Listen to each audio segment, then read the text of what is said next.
I made $10,000 off my first wholesale deal at 17, and this is how I did it. I've known about wholesaling for like 3 years, and I've been trying to get into the real estate business. And in the last year, I actually thought I wasn't going to be able to close a deal until I was 18. And this idea that I wasn't going to be able to accomplish this under 18 totally switched when I went to Kong's event in Maryland. September 4th, I think the event was. And I met some great people there that were also trying to strive for the same success as I am. And there was one person that just stuck with me that we talked a little bit more. She gave me her card. After that event, I went home and we connected, and I followed up with her regularly. So as you can see already, I had to take the action of being able to spend $1,000 just to get to the event. I had to spend another like $500 to be able to drive down there, stay at a place. Luckily, my sister was able to help me out and drive me there. I had to figure all that out. I was outside on my deck. I saw Kong posted something on one of his social medias about hosting his event, and I was like, oh, I really gotta go to this. It was in Maryland. That's really not that far away. Like most of the higher level real estate guys that I've watched are all the way across the country, and I just gotta go for it. So I went back and forth, and then I was like, nope, I gotta do it. I ran to my wallet, grabbed my credit card, and I paid for it on the spot. And that was the way I thought of it. If I pay for this, I'll have to figure out how to make it there. If I don't, then I'm just gonna keep going back and forth, and I'm gonna regret it. I networked with a bunch of people, had some great talks with people. I met Kong. I met one of his students, which is also very successful in the business, and he also makes some YouTube videos. And I met his mentor that I think has like over 500 rental units right now, and he's not very old himself. It was amazing to go down there, and I was the youngest person there. I know there was people that were in their 20s, there was people that were in their 30s, maybe even close to 40s, but I was the absolute youngest person there. I was the only minor. I was networking as much as I could,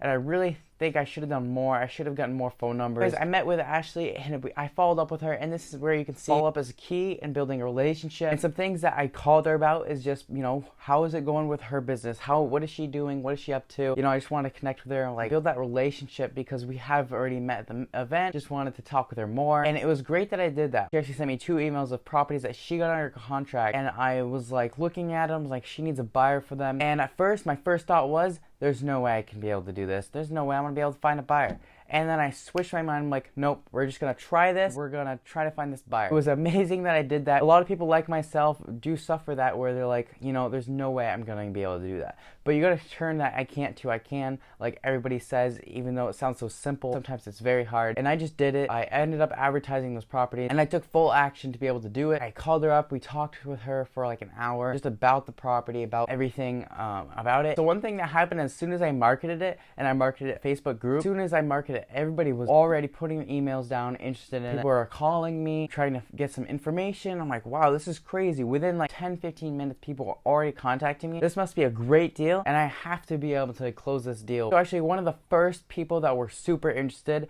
has already looked at the property. They already saw everything, and he actually put an offer into the seller. So note also, this is an on-market listing, and a lot of people say that there's no on-market deal, and this was a clear on-market deal that Ashley was able to lock up, and she just needed help finding a buyer. A lot of her buyers were not coming up to the price that she wanted, and maybe just a little bit over, and she was only asking at the time $168. So with spending the next few days trying to contact buyers, trying to get them even more interested in the property, to try to come out and look at it, to see how they could put their best offer in. I was already getting offers at $170, which is above the asking already, and I got offers that said, hey, I'll pay more than what everybody else is offering. And there was a lot of people upset because I already said we do already have people offering over what we already initially asking. So if you can't do that, I'm sorry, but we already do have the people offering. We're trying to look for the best offer. No, I started getting down to the few niche buyers that were actually super interested. I thought I had one buyer that we were going to be able to get under contract with at $180,000. And I should have really looked at this in the beginning that this guy wasn't too serious. He jumped from a 180 price to 170, and then he went back up to 175 or something like that, and then went up to 180 again. So he was all over the place on how much he was gonna be able to pay for the property. And I was like, oh, I was so super excited. I told Ashley that we got an offer.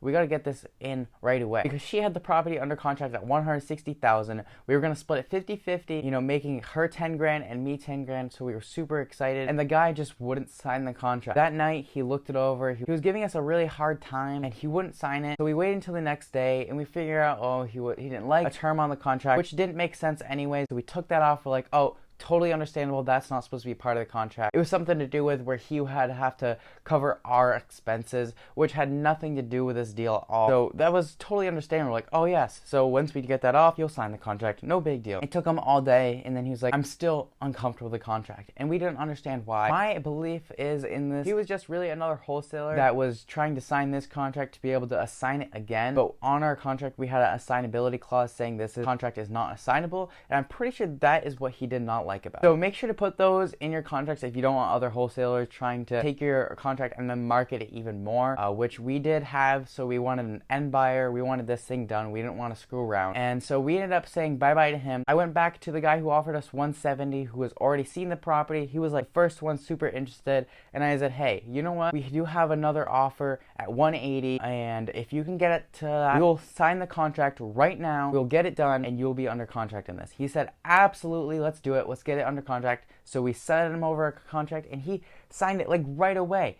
Like, I think it was within an hour he signed that contract and we got it back to us. We signed it ourselves, sent it over to the title company. Everything was perfect and it was amazing how quickly he signed it compared to the other guy. Nothing to deal with. He put his earnest money down right away, and that was amazing because him putting his earnest money down meant that we were going to be able to profit in this either way, even if he backed out. And he had no contingencies also, and the other guy wanted a contingency. That's why I think he was another wholesaler trying to market the property again. So we're super excited about this. We knew we were going to be able to get this done, and we were just, having our fingers crossed, making sure this got done. And a little bit later, he was really trying to ask if he'd go check out the property again. We're like, well, I don't know if we want to do that because what if he goes in the property? What if he messes something up? What if something happens that messes up the whole deal? Like, that wasn't in the contract. And the contract stated that he didn't have any contingencies to be able to go look at the property. But he did contact us again like a few days before the contract close date. And he said, hey, I just want to do a final walkthrough.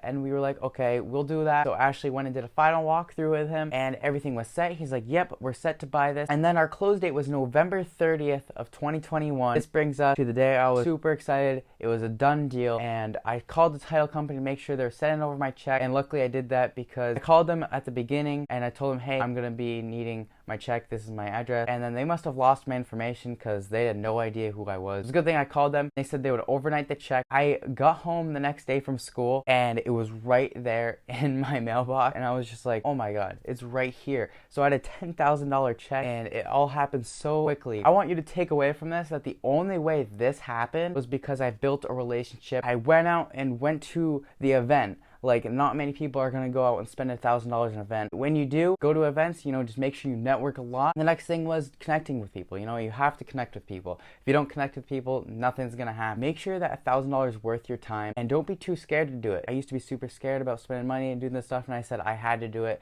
And that's one thing that led me to being able to close this deal. That was the beginning. If I didn't meet Ashley, this wasn't going to be a deal at all. Then you have to follow up with people. Keep building that relationship, following up with a person, making sure you guys are in connection, that you will be able to help and do deals together, and maybe you guys will be able to grow so much more together. And if you don't do that, then someone else is going to. Someone else is going to take your relationship and do the deals themselves. If it wasn't me, someone else would have probably been able to help her find a buyer. I provided value inside the deal that she wouldn't have gotten otherwise because I made it so that she made an extra $2,000 over what she was asking, and then I made another 10 grand. It was all amazing, but you got to remember those things, relationship, following up with your relationships, keeping that relationship going, making it happen, saying you can do something, and making sure that you don't have any limiting beliefs, and you got to just take the action and do it. Really why I want to make these videos, to help provide value to others if you are super stuck. If it did, make sure to hit that like button down below and subscribe to my channel because I'm going to be trying to post way more consistently in this next year,